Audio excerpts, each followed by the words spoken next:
Amazon பிரைம்ல summer house அப்படின்ற movie தமிழில் dub பண்ணி ரிலீஸ் ஆயிருக்குன்னு சொல்லியிருந்தேன்ல. ஸோ அந்த மூவியோடைய கதை என்னன்னு பார்த்தீங்கன்னா, பொண்ணு வந்து ஆஃபீஸ் போவாங்க. அந்த சின்ன பொண்ணு ஆஃபீஸ் போகும்போதே வந்து பார்த்தீங்கன்னா, நீ வந்து குவாலிஃபைடு இல்லை அப்படின்னு சொல்லுவாங்க. நீங்க என்ன இது குவாலிஃபைடு இல்லை, இந்த வேலையை எனக்கு வேணாம்னு சொல்லிட்டு அவங்க ஃப்ரெண்டோட சேர்ந்து பார்ல வந்து குடிச்சிட்டே சொல்லிட்டு இருக்காங்க. இந்த மாதிரி நான் வேலையை விட்டு போனது கூட எனக்கு வந்து பெரிய வருத்தம் இல்லை. இதை வந்து எங்க அம்மாட்ட நான் எப்படி சொல்ல போறேன், ஏன்னா வந்து எங்க அம்மா சின்ன வயசுலேருந்தே ஸ்ட்ரிக்ட் அப்படின்றாங்க. அதே மாதிரியே வந்து வீட்டுக்கு வந்து அவங்க அம்மா வந்து பயங்கரமா திட்டுறாங்க. அது மட்டும் இல்ல, சம்மர் ஹவுஸை வந்து நான் விற்க போறேன் 2 நாள் அப்படின்னு சொல்றாங்க. அது எப்படி நீங்க விற்கலாம்? அது வந்து பாட்டி வாழ்ந்த ஒரு வீடு. நீங்க அப்பாவை அங்கதான் ஃபர்ஸ்ட் டைம் மீட் பண்றீங்க அப்படின்னு சொல்லுவாங்க. அது மட்டும் இல்லாம அவங்க அப்பாவுக்கும் அம்மாவுக்குமே வந்து சின்ன மிஸ் அண்டர்ஸ்டாண்டிங்லாம் இருக்கும். ஸோ வந்து இது அவங்களுமே வந்து டிவோர்ஸ் அப்ளை பண்ற நிலைமையில தான் அவங்க இருப்பாங்க.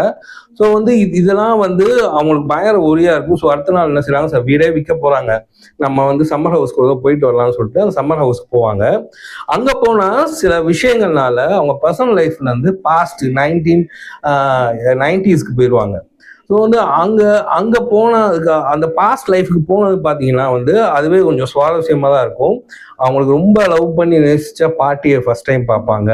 அந்த சீனு அவங்க அம்மாவை பார்ப்பாங்க. அவங்க அம்மா வந்து யார், நீ என் ஃப்ரெண்டோ அப்படின்னு சொல்லிட்டு அவங்க ஃப்ரெண்டு நினைச்சிட்டு வீட்டுக்குள்ள வர வச்சுட்டு அந்த வீட்லயே அந்த சம்மர் ஹவுஸ்லயே அவங்க தங்குவாங்க.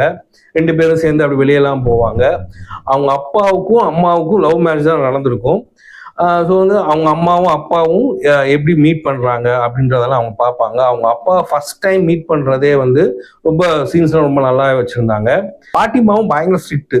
இந்த பொண்ணுடைய அம்மா எப்படி ஸ்ட்ரிக்டோ அதே மாதிரி இவங்க அம்மாவுடைய அம்மாவும் பயங்கர ஸ்ட்ரிக்டாகவே இந்த பொண்ணை வளர்த்துட்டு இருப்பாங்க. ஸோ வந்து இப்படி வளர்க்காதீங்க அப்படின்னு சொல்லி அவங்க பாட்டிமாவுக்கு வந்து சில அட்வைஸ்லாம் கொடுத்துட்டு மறுபடியும் கொஞ்ச நாள் அதை எப்படி நம்ம பர்சனல் லைஃப் வர்றது அப்படின்னு சொல்லி இந்த ட்ராக் ஓடிட்டு இருக்கும் போதே இதையுமே அவங்க அப்படியே எப்படி பர்சனல் லைஃப்க்கு வர்றது அப்படின்னு சொல்லி அதை அப்படி தேடிக்கிட்டே இருப்பாங்க. பார்த்தா ப்ரெசன்ட் லைஃப்க்கு வந்துருவாங்க. வந்தா இங்க வந்து பார்த்தோம்னா சில சேஞ்சஸ் நடந்திருக்கணும்ல. ஸோ வந்து அவங்க வந்து பாஸ்ட்ல அவங்க அம்மாவோட லைஃப்ல சில விஷயங்களை மாத்திருக்காங்க.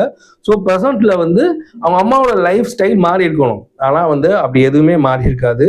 அவங்க அம்மாவுடைய தாட் மட்டும் மாறி இருக்கும். அதுதான் கொஞ்சம் டிசப்பாயிண்டடா இருந்துச்சு. பெரிய ட்விஸ்ட் அண்ட் டர்ன்ஸ்லாம் இந்த படத்துல நீங்க எதிர்பார்க்க முடியாது.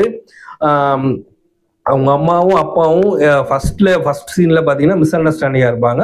அவங்க 2 பேருமே சேர்ந்துருவாங்க. அவங்க அம்மா வந்து இந்த பொண்ணை அண்டர்ஸ்டாண்ட் பண்ணிக்குவாங்க. ஸோ இதுதான் இந்த படத்தினுடைய ஃபுல் ஸ்டோரியே. ஆனா வந்து இது வந்து ஒரு 18+ தான். வந்து காஸ்டியூம்ஸ்லாம் கொஞ்சம் வல்கரா தான் இருக்கும். 2-3 சீன்ஸும் அந்த மாதிரி தான் இருக்கும். ஸோ வந்து 18+ தான். இதை மைண்ட்ல வச்சுட்டு இந்த படத்தை பாருங்க.